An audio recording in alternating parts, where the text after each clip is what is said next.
Hello friend, welcome to it and repeat. কেমন আছো সবাই? আশা করি সবাই খুব ভালো আছো। আর আমার আজকের রেসিপি হলো মিষ্টি দই। তা খুব সহজেই মিষ্টি দই বাড়িতে কিভাবে বানিয়ে নেওয়া যায় সেটাই তোমাদের দেখাবো। বসিয়ে দিয়েছি একটা সসপ্যান। এখানে আমি 1 কাপ মতন চিনি নিয়েছি। দেখো, চিনিটাকে একদম গ্যাসটাকে লো ফ্লেমে রেখেছি। আর চিনিটা অনবরত কিন্তু নাড়তে হবে, নাড়তে নাড়তে ক্যারামেল হয়ে যাবে। তা দেখো, এই যে ক্যারামেলটা কিন্তু হয়ে গেছে। তা আমি আরও একটুখানি নাড়া দেবো একটু কালারটা ডার্ক করার জন্য। খুব বেশি কিন্তু ডার্ক করা যাবে না, খুব বেশি ক্যারামেলটাকে পুড়িয়ে ফেললে কিন্তু পুরো দুধটাই ফেটে যাবে, একদম নষ্ট হয়ে যাবে তাহলে। তা এই দেখো, এই যে অনেকটা কালার ধরে এসছে। এবারে কিন্তু আমি এর মধ্যে দুধটা অ্যাড করব। এই দেখো, এখানে আমি 2 কাপ মতন দুধ আগে দিয়ে নিচ্ছি। আগে আমি একটা ভালো করে নাড়িয়ে নেব। আর অবশ্যই কিন্তু দই মানে এই ক্যারামেল যেটাতে করবে সেই পাত্রটা অবশ্যই একটু বড় দেখে নেবে। তাহলে কী হবে বলো তো, এই যে যে ঝাঁকটা উঠছে না, এটা এমনভাবে ওঠে না, মানে একটা ব্যথা লাগার বা ছ্যাঁকা লাগার ভয় থাকে। তাহলে একটু বড় পাত্র নিলে সেটা আর তোমাদের হবে না। ওই জন্যই বলছি একটু বড় পাত্র নিও, তাহলে খুব ভালো হবে। তা দেখো, এটা পুরো মিশিয়ে নিলাম। এবার আমি পুরো দুধটাকে এর মধ্যে দিয়ে দেবো। এখানে আমি 1 লিটার দুধ নিয়েছি, মানে 1 লিটারের থেকে একটু বেশি নিয়েছি, মানে জাল দিয়ে একটু ঘন হয়ে যাবে। তা 1 লিটার 250 মতন দুধ আমার এখানে আছে। একটু জাস্ট হালকা গরম করে একটু একবার জাল, মানে একটা উঠেছে এরকম জাল করে রেখেছি, ওটা আর তোমাদের দেখানো হয়নি। আর ওদিকে একটু আমি কিন্তু টক দই ছাঁকনিতে রেখে দিয়েছি, ওটা পুরো জল ঝরানোর জন্য। ওটা অনেকক্ষণ আগেই করে রেখেছি পুরো জলটা ঝরে যাওয়ার জন্য। আর এখানে দেখো ফুটছে দুধটা ফুটতে ফুটতে অনেকটা ঘন করে নেব। কিছুটা দুধ নামিয়ে রেখেছিলাম। আর এখানে 100 মতন আমি গুঁড়ো দুধ নিয়ে নিয়েছি। তা যে কোনো ব্র্যান্ডের গুঁড়ো দুধ নিতে পারো, ভালোই লাগে তাতে। আর গুঁড়ো দুধ একটুখানি এর মধ্যে দিলে কিন্তু খুব ভালো হয়।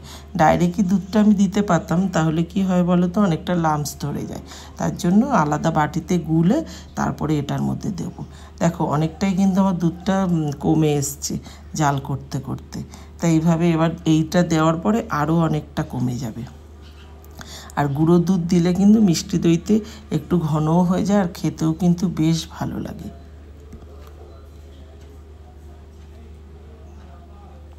দেখো, এটাও দিয়ে দিলাম। এটাও অনেকক্ষণ ধরে নাড়তে নাড়তে যখন অনেকটা ঘন হয়ে আসবে, দেখো দুধটা কিন্তু অনেক ঘন হয়ে এসছে। আমি গ্যাসটাকে এবার নিভিয়ে দিয়েছি।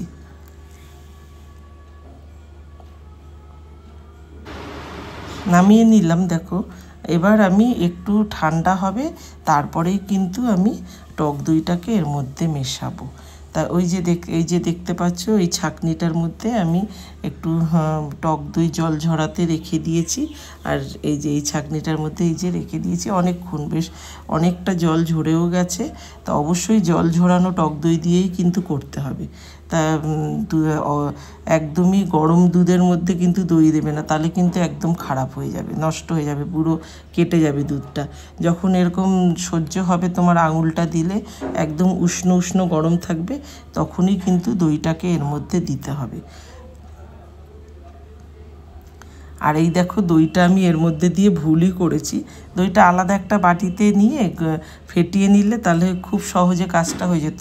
যাক গিয়ে, আমার একটা ভুল হয়ে গেছে। তোমরা যেন এরকম ভুল করো না, আলাদা বাটিতে করেই নিও।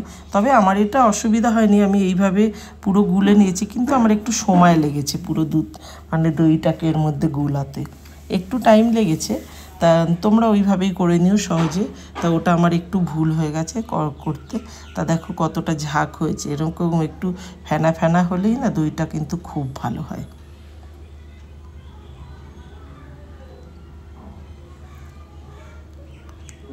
আর এখানে আমি দেখো 2টো মাটির হাঁড়ি নিয়ে নিয়েছি। আর মাটির হাঁড়িতে কেমন জল টানে দেখো। একটু টক দই আমি মাখিয়ে নিয়েছিলাম মাটির হাঁড়িগুলোতে, একদম শুকিয়ে গেছে। আর মাটির হাঁড়িতে যে কোনো দই পাতলে না খুব সুন্দর হয়, মানে পুরো জলটাকে টেনে নেয় তো। আর দইটা পুরো ঘন একদম শক্ত টাইপের হয়ে যায়, খুব ভালো হয় কিন্তু ওই দইটা। তাই এটা 500 গ্রাম সাইজের আমার মাটির হাঁড়ি 2টো আছে। আর এখানে একটুখানি ছিল, তা আমি ওই ছোট ছোট 3টে বাটিতে অল্প অল্প করে দিয়ে রেখেছি। তা পুরো আমি সিলভার ফয়েল দিয়ে আটকিয়ে সারা রাত্রির জন্য আমি এরকমভাবে একটা গরম জায়গায় রেখে দেবো। পরের দিন সকালে উঠে একটু সময় লাগে এইভাবে। অনেক সময় একটু ভাপে দিলে কি হয় বলো তো, 10-15 মিনিটেই কিন্তু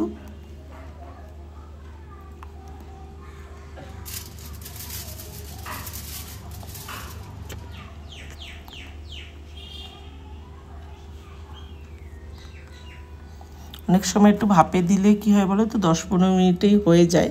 তাই এইভাবে দিলে একটু টাইম লাগে। তা চলো সারা রাত্রির পরে, এই দেখো সারা রাত্রির পরে আমি এই যে সকালে খুলেছি, হয়ে গেছে দইটা। তা একদমই ডাইরেক্ট জামাইকে খেতে দিয়েছি, এখানেই দইটাকে দিয়েছি, আর এখানেই তোমাদের কেটে দেখাচ্ছি দইটা কতটা সুন্দর হলো। তা জামাই ষষ্ঠীতে যত যত আইটেম করেছি সব রেসিপি দিতে পারিনি, টাইম পাইনি গো একদম। পরে একদিন তোমাদের সব রেসিপি এক এক করে আমি দেব। তাহলে কেমন লাগলো রেসিপিটা অবশ্যই জানিও, কমেন্ট করো। যদি ভালো লাগে